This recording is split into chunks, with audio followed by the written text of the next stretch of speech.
कहानी की शुरुआत प्रशांत महासागर के ठीक बीचों बीच बने एक बेहद आधुनिक और विशाल रिसर्च स्टेशन से होती है, जिसका नाम है मानावन। ये स्टेशन पानी की सतह पर किसी आम ऑनल रिग जैसा दिखता है, लेकिन इसके नीचे एक ऐसी दुनिया छिपी है जिसकी किसी ने कल्पना भी नहीं की थी। आज इस स्टेशन पर दुनिया के सबसे अमीर अरबपति और इन्वेस्टर्स आए हुए हैं। स्टेशन की हेड प्रेस्का मॉरिस इन सभी को एक विशाल कार्गो लिफ्ट में लेकर समुद्र की गहराइयों की तरफ बढ़ने लगती है। लिफ्ट जैसे जैसे नीचे जाती है, पानी का दबाव बढ़ने लगता है और लोगों के कान फटने लगते हैं। तभी लिफ्ट के दरवाजे खुलते हैं और सबके होश उड़ जाते हैं। वे खुद को एक 360 डिग्री ओनल ग्लास ऑब्जर्वेशन डेक पर पाते हैं, जहां कांच के उस पार विशालकाय हम्पबैक व्हेल मछलियां और बेहद दुर्लभ समुद्री जीव तैर रहे हैं। इस पूरे प्रोजेक्ट के पीछे मास्टरमाइंड हैं मिनवे झांग और उनकी बेटी सुएन। झांग गर्व से बताते हैं कि इंसान ने मंगल ग्रह के बारे में जितना जाना है, उससे भी कम वो पृथ्वी के सबसे गहरे हिस्से मारियाना ट्रेंच के बारे में जानता है। और आज मानावन की एक बेहद एडवांस सबमर्सिबल पनडुब्बी टीम, जिसमें सुएन भी शामिल है, समुद्र की सतह से पूरे 30,000 फीट नीचे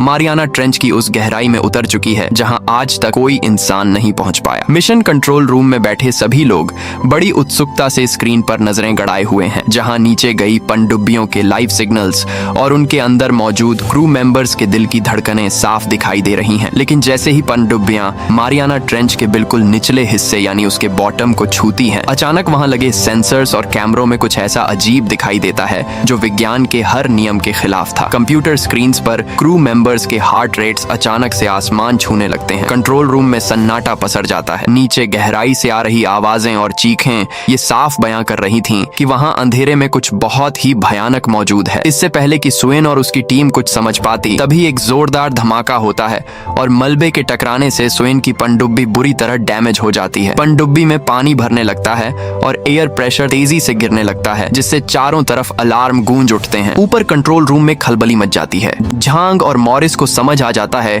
कि उनकी पूरी टीम 30,000 फीट नीचे मौत के मुंह में फंस चुकी है। इस नामुमकिन रेस्क्यू मिशन को अंजाम देने के लिए केवल एक ही आदमी है जो सक्षम है, जोनास टेलर, जो नेवी का एक पुराना रेस्क्यू ड्राइवर था, लेकिन जिसे कुछ साल पहले एक हादसे के बाद मानसिक रूप से बीमार घोषित कर दिया गया था, क्योंकि उसने दावा किया था कि समुद्र की गहराइयों में किसी प्रागैतिहासिक मॉन्स्टर ने उसकी टीम पर हमला किया था और उसने अपने कुछ टीम मेंबर्स को बचाया था और कुछ को वहीं मरने के लिए छोड़ दिया था। झांग अपनी बेटी को बचाने के लिए उस सनकी कहे जाने वाले आदमी पर भरोसा करता है और बिना एक पल गंवाए थाईलैंड के एक शांत समुद्र तट पर पहुंचते हैं, जहां जोनास टेलर अपनी पुरानी जिंदगी और उस भयानक अतीत को भुलाने के लिए बेहद सादे तरीके से रह रहा था। जब डॉ झांग उसे मारियाना ट्रेंच में फंसे क्रू और उसकी पूर्व पत्नी लोरी के बारे में बताते हैं, तो जोनास का दिल दहल जाता है। शुरुआत में वो जाने से साफ मना कर देता है, क्योंकि 5 साल पहले जब उसने अपने साथियों की जान बचाने के लिए एक रेस्क्यू मिशन को बीच में ही रोक दिया था, तो पूरी दुनिया ने उसे कायर और पागल घोषित कर दिया था। लेकिन जब उसे एहसास होता है कि वहां नीचे फंसे हुए मासूम लोग कुछ ही घंटों में बिना ऑक्सीजन के तड़प तड़प कर मर जाएंगे, तो उसका पुराना फौजी जज्बा जाग उठता है। जोनास तुरंत मानावन रिसर्च स्टेशन के लिए रवाना हो जाता है। जैसे ही जोनास मानावन स्टेशन पर कदम रखता है, वहां का माहौल बेहद तनावपूर्ण हो जाता है। स्टेशन के मुख्य डॉक्टर और जोनास के पुराने साथी डॉ हेलर उसे देखते ही भड़क जाते हैं। हेलर का मानना था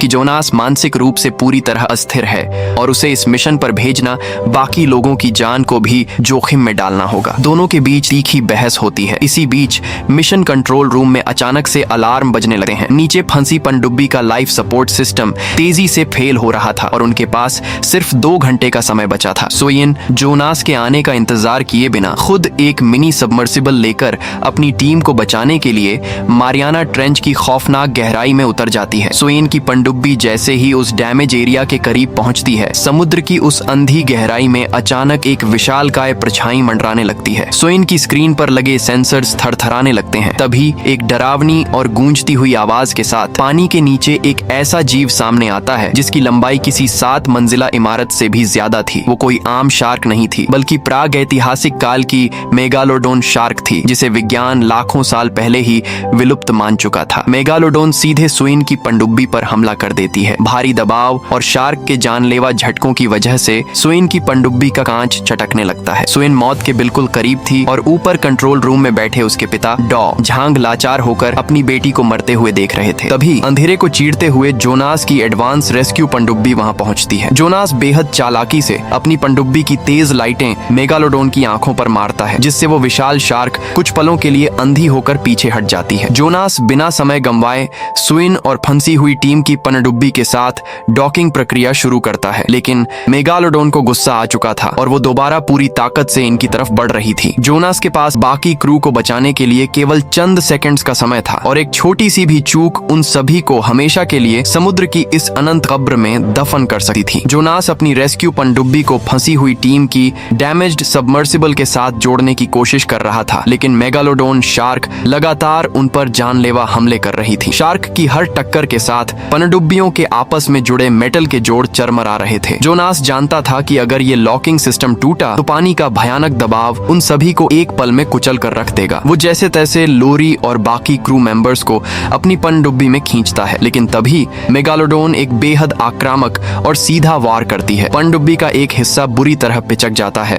हालात बेकाबू होते देख क्रू मेंबर तोशी खुद को अंदर ही लॉक कर लेता है और अपनी पनडुब्बी की लाइट्स ऑन करके मेगालोडोन का ध्यान अपनी तरफ खींच लेता है ताकि जोनास और बाकी लोग वहां से सुरक्षित निकल सकें। जोनास के सामने ही वो विशालकाय शार्क तोशी की पनडुब्बी को अपने जबड़ों में भींचकर एक जोरदार धमाके के साथ तबाह कर देती है। भारी मन से और अपने एक साथी को खोकर जोनास किसी तरह स्वेन और बाकी बचे हुए क्रू को लेकर ऊपर माना वन स्टेशन की तरफ बढ़ता है। सबको लगता है कि वे सुरक्षित हैं और खतरा अब टल चुका है, लेकिन विज्ञान की सबसे बड़ी भूल यही थी कि उन्होंने प्रकृति की सीमा को कम करके आंका था। दरअसल मारियाना ट्रेंच के ऊपर हमेशा से ठंडे पानी की एक मोटी जमी हुई परत थर्मोक्लाइन थी, जिसने इस प्रागैतिहासिक जीव को सदियों से नीचे ही कैद करके रखा था। लेकिन जब जोनास और स्वेन की पनडुब्बियां तेजी से ऊपर आईं, तो उनके पीछे से निकलने वाले गर्म पानी के प्रेशर ने उस बर्फीली परत में एक अस्थायी रास्ता बना दिया और इसी रास्ते का पीछा करते हुए वो विशालकाय मेगालोडोन शार्क सदियों बाद मारियाना ट्रेंच की अंधेरी दुनिया को छोड़कर इंसान की आधुनिक दुनिया में प्रशांत महासागर की सतह पर आ चुकी थी। माना वन रिसर्च स्टेशन पर अचानक से डेंजर अलार्म बजने लगते हैं। स्टेशन के चारों तरफ पानी में अजीब सी हलचल होने लगती है। पानी की सतह पर फैले ओनायल और मॉनिटर स्क्रीन्स को देखकर सुइन और जोनास के चेहरे का रंग उड़ जाता है। वो दानव अब उनके ठीक नीचे माना वन स्टेशन के चारों तरफ मंडरा रहा था। तभी स्टेशन के सुपर मजबूत अंडर वाटर ग्लास डेक की तरफ सुइन की छोटी बेटी मेइंग बढ़ती है। वो मजे से वहां खेल रही थी कि अचानक कांच के उस पार अंधेरे पानी से दो जलती हुई विशाल आंखें और सैकड़ों नुकीले दांतों से भरा एक खौफनाक जबड़ा सीधे कांच की तरफ बढ़ता है। मेगालोडोन कांच पर एक जोरदार प्रहार करती है, जिससे उस बेहद मजबूत ग्लास डेक पर बड़ी बड़ी दरारें आ जाती हैं। कांच पर हुए उस जोरदार प्रहार से पूरा माना वन स्टेशन थर्रा उठता है। मेइंग डर के मारे चीखते हुए पीछे गिरती है। जोनास और सुइन बिना एक पल गंवाए ऑब्जर्वेशन डेक की तरफ दौड़ते हैं और मेइंग को अपनी बाहों में समेट लेते हैं। कांच पर आई दरारें साफ गवाही दे रही थीं कि अगर इस दानव ने दोबारा हमला किया तो यह आलीशान स्टेशन पानी के अंदर ही सबकी कब्र बन जाएगा। डॉक्टर झांग और स्टेशन का क्रू हैरान और परेशान था। करोड़ों साल पहले विलुप्त हो चुका यह जीव आज उनकी आंखों के सामने कैसे जिंदा खड़ा था। जोनास सबको शांत करते हुए कहता है कि अब बहस करने का समय नहीं है, क्योंकि यह शार्क अब भूखी है और इस पूरे इलाके को अपना शिकार क्षेत्र बना चुकी है। तभी स्टेशन के जीपीएस और रडार सिस्टम पर एक भयानक खबर मिलती है। मेगालोडोन स्टेशन के पास से निकलकर खुले समुद्र की तरफ बढ़ रही थी, जहां कुछ ही दूरी पर इंसानों की घनी आबादी वाले समुद्री तट और नावें थीं। अगर उसे वहां पहुंचने से नहीं रोका गया तो वो हजारों मासूमों को मौत के घाट उतार देगी। टीम तुरंत एक योजना बनाती है। वे माना वन स्टेशन की सबसे तेज और आधुनिक ट्रैकिंग बोट लेकर समुद्र में उतरते हैं। स्वेन एक बेहद खतरनाक और आत्मघाती रास्ता चुनती है। वह खुद एक ट्रांसपेरेंट प्लास्टिक के शार्क प्रूफ केज पिंजरे में बैठकर पानी के अंदर जाने का फैसला करती है, ताकि वो मेगालोडोन के करीब जाकर उसकी पीठ पर एक अत्याधुनिक जीपीएस ट्रैकर और जहर का इंजेक्शन लगा सके। जोनास इस फैसले के सख्त खिलाफ था, लेकिन स्वेन की जिद के आगे उसे झुकना पड़ता है। स्वेन का पिंजरा जैसे ही पानी की गहराई में उतरता है, समंदर में एक सन्नाटा छा जाता है। बोट पर बैठे जोनास और बाकी लोग मॉनिटर पर नजरें गड़ाए हुए थे। तभी पानी के काले अंधेरे को चीरते हुए वो विशालकाय मेगालोडोन स्वेन के पिंजरे की तरफ बढ़ती है। उसकी बनावट इतनी विशाल थी कि स्वेन का पिंजरा उसके सामने एक छोटे से खिलौने जैसा लग रहा था। स्वेन का दिल तेजी से धड़कने लगा है। वह कांपते हाथों से जहर की गन तैयार करती है। पानी के अंदर का नजारा किसी डरावने सपने जैसा था। वो विशालकाय मेगालोडोन शार्क स्वेन के शार्क प्रूफ पिंजरे को अपने विशाल जबड़ों में जकड़ लेती है। शार्क की ताकत इतनी भयानक थी कि वो मजबूत प्लास्टिक और मेटल से बने उस पिंजरे को किसी सूखी लकड़ी की तरह मरोड़ने लगती है। स्वेन का दम घुटने लगता है, क्योंकि पिंजरे का ऑक्सीजन पाइप डैमेज हो जाता है। लेकिन मौत को इतनी इतने करीब देखकर भी सुइन अपनी हिम्मत नहीं हारती। वो कांपते हुए हाथों से अपनी पॉइजन गन उठाती है और सही मौका देखकर सीधे मेगालोडोन की आंख के पास उस घातक जहर का इंजेक्शन दाग देती है। जहर का असर होते ही मेगालोडोन दर्द से छटपटाने लगती है। वो अपनी विशाल पूंछ से पिंजरे पर एक आखिरी जोरदार प्रहार करती है, जिससे पिंजरे को बोट से जोड़ने वाली मजबूत लोहे की चेन टूट जाती है। सुइन का पिंजरा अब सीधे समंदर के काले अंधेरे में नीचे गिरने लगता है। ऊपर बोट पर मौजूद जोनास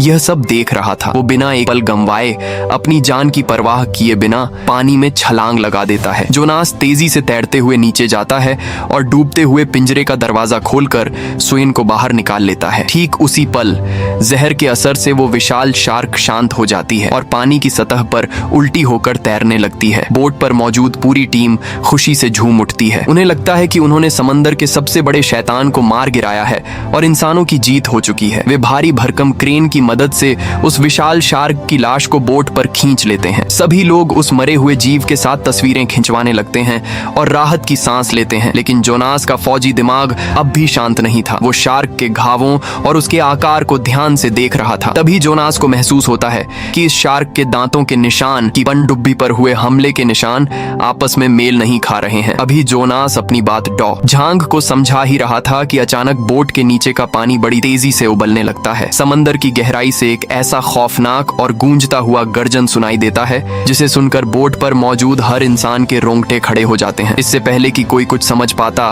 पानी को चीरते हुए एक और मेगालोडोन शार्क बाहर निकलती है, जो पहले वाली शार्क से आकार में दोगुनी बड़ी और कहीं ज्यादा आक्रामक थी। वो सीधे बोट पर हमला करती है और मरे हुए शार्क को एक झटके में अपने जबड़ों में दबाकर पानी के नीचे खींच लेती है। इस भयानक झटके से पूरी बोट हवा में उछल जाती है और पलट जाती है। टीम के कई सदस्य सीधे पानी में जा गिरते हैं, जहां वो भूखा दानव उनके नीचे मंडरा रहा था। पानी में गिरे लोग अपनी जान बचाने के लिए चीखते चिल्लाते हुए यहाँ वहां तैरने लगते हैं। चारों तरफ बिखरा हुआ खून और बोट का मलबा तैर रहा था। स्टेशन का सबसे अमीर इन्वेस्टर प्रेस्का मॉरिस अपनी जान बचाने के लिए पानी में तैरती हुई एक लाइफ बोट की तरफ भागता है, लेकिन तभी उसके ठीक नीचे से वो दानव अपना विशाल जबड़ा खोलता है। एक ही झटके में निगल जाता है। समंदर का पानी पूरी तरह लाल हो चुका था। इस अचानक हुए हमले में झांग भी गंभीर रूप से घायल हो जाते हैं। जोनास और सुइन किसी तरह उन्हें पानी से निकालकर अपनी दूसरी बोट पर ले आते हैं। झांग के शरीर से बहुत खून बह रहा था और वो जानते थे कि उनका अंत समय करीब है। वह अपनी बेटी सुइन का हाथ जोनास के हाथ में देते हैं और उससे वादा लेते हैं कि चाहे कुछ भी हो जाए वो मेइंग और सुइन को सुरक्षित रखेगा। इसके बाद झांग सुइन की गोद में ही अपनी आखिरी सांस लेते हैं। सुइन अपने पिता की लाश से लिपट कर फूट फूट कर रोने लगती है, लेकिन जोनास जानता था कि यहाँ शोक मनाने का भी समय नहीं है, क्योंकि वो भूखा शैतान अब भी उनके आसपास मंडरा रहा था। जोनास अपनी पॉकेट से वॉकी टॉकी निकालता है और मानावन स्टेशन संपर्क करता है। मैक तुरंत स्टेशन से एक बेहद आधुनिक और तेज रफ्तार हेलीकॉप्टर लेकर उनकी तरफ रवाना होता है। हेलीकॉप्टर जैसे ही मलबे के ऊपर पहुंचता है, नीचे समंदर में वो विशाल शार्क दोबारा चक्कर काटने लगती है। वो जानती थी कि शिकार अभी बाकी है और किसी तरह मैक और जेक्स बोट को संभालते हैं और बची हुई टीम को लेकर वापस मानावन स्टेशन पहुंचते हैं। पूरा स्टेशन झांग की मौत से सदमे में था और हर तरफ मातम छाया हुआ था। लेकिन तभी स्टेशन के रडार और कंप्यूटर स्क्रीन्स पर एक ऐसी चेतावनी गूंजती है जो उनके बचे हुए हौसलों को भी तोड़ देती है। वो विशाल मेगालोडोन शार्क अब चीन के सबसे मशहूर और घनी आबादी वाले सान्या बे बीच समुद्री तट की तरफ बढ़ रही थी, जहां उस वक्त हजारों की तादाद में लोग छुट्टियां मना रहे थे। लोग धूप सेक रहे थे, बच्चे पानी में खेल रहे थे और सैकड़ों नावें और तैरते हुए इन्फ्लेटेबल टॉयज पानी की सतह पर तैर रहे थे। किसी को भी इस बात का जरा सा भी अंदाजा नहीं था कि मौत उनके ठीक नीचे पैर पसार चुकी है। मानावन की बची हुई टीम जोनास, सुइन, मैक और जेक्स एक बेहद तेज रफ्तार वाली स्पीड बोट और 2 सबमर्सिबल लेकर सान्या बे की तरफ हवा से बातें करते हुए बढ़ रहे थे। जोनास जानता था कि अगर शार्क ने उस भीड़ पर हमला कर दिया तो इतिहास का सबसे बड़ा नरसंहार देखने को मिलेगा। जैसे ही मेगालोडोन सान्या बे के उथले पानी में कदम रखती है, उसकी विशाल पीठ का फिन पर पानी को चीरता हुआ बाहर दिखाई देने लगता है। तट पर मौजूद एक लाइफ गार्ड की नजर उस विशाल काय फिन पर पड़ती है और उसके होश उड़ जाते हैं। वह तुरंत डेंजर अलार्म बजाता है और चिल्लाने लगता है, पानी से बाहर निकलो शार्क। लेकिन तब तक बहुत देर हो चुकी थी। वो भूखा राक्षस इंसानों की भीड़ के बीच पहुंच चुका था। मेगालोडोन एक विशाल नाव के नीचे से गुजरती है और उसे खिलौने की तरह पलट देती है। चारों तरफ चीख पुकार मच जाती है। लोग पागलों की तरह सूखी जमीन की तरफ भागने लगते हैं, लेकिन पानी में फंसे लोगों के लिए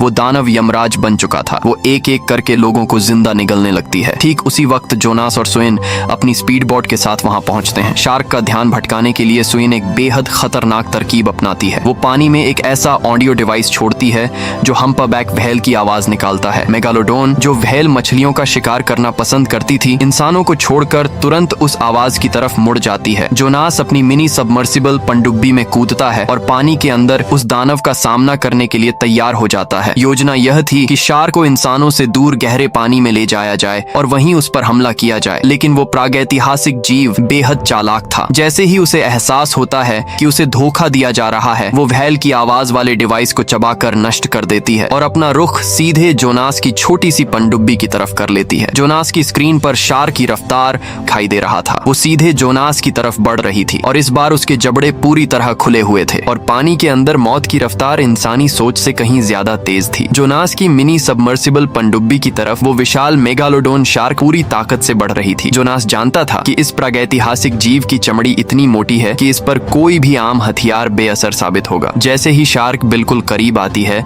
जोनास अपनी पनडुब्बी को बेहद फुर्ती से एक तरफ मोड़ लेता है। मेगालोडोन का खौफनाक जबड़ा जोनास की पनडुब्बी के पिछले हिस्से को छूता हुआ निकलता है, जिससे पनडुब्बी के मेटल के जोड़ चरमरा जाते हैं। अब खेल पूरी तरह से बदल चुका था। जोनास सिर्फ अपनी जान बचाने के लिए नहीं, बल्कि उस दानव को हमेशा करने के लिए समुद्र की इस गहराई में उतरा था। वह अपनी पनडुब्बी की रफ्तार बढ़ाता है और शार्क को पानी के नीचे बने ऊंचे ऊंचे कोरल रीफ्स, चट्टानों के बीच ले जाता है। इन तंग रास्तों में मेगालोडोन का विशाल शरीर उसकी सबसे बड़ी कमजोरी बन जाता है, जिससे उसका गुस्सा और ज्यादा बढ़ जाता है। ऊपर स्पीड बोट पर मौजूद सोइन और मैक को रडार पर एक नई मुसीबत दिखाई देती है। शार्क के हमलों की वजह से जोनास की पनडुब्बी का फ्यूल टैंक लीक होने लगा था। इसका मतलब था कि जोनास के पास अब बहुत ही कम समय बचा था। सोइन जोनास को तुरंत ऊपर आने के लिए कहती है, लेकिन जोनास मना कर देता है। वो जानता था कि अगर वो आज पीछे हटा तो यह शार्क कभी इंसानों का पीछा नहीं छोड़ेगी। तभी मेगालोडोन एक बेहद आक्रामक मोड़ लेती है और सीधे जोनास की पनडुब्बी के सामने आ जाती है। इस बार दोनों के बीच कोई दूरी नहीं थी। वो अपनी पनडुब्बी की पूरी ताकत झोंकते हुए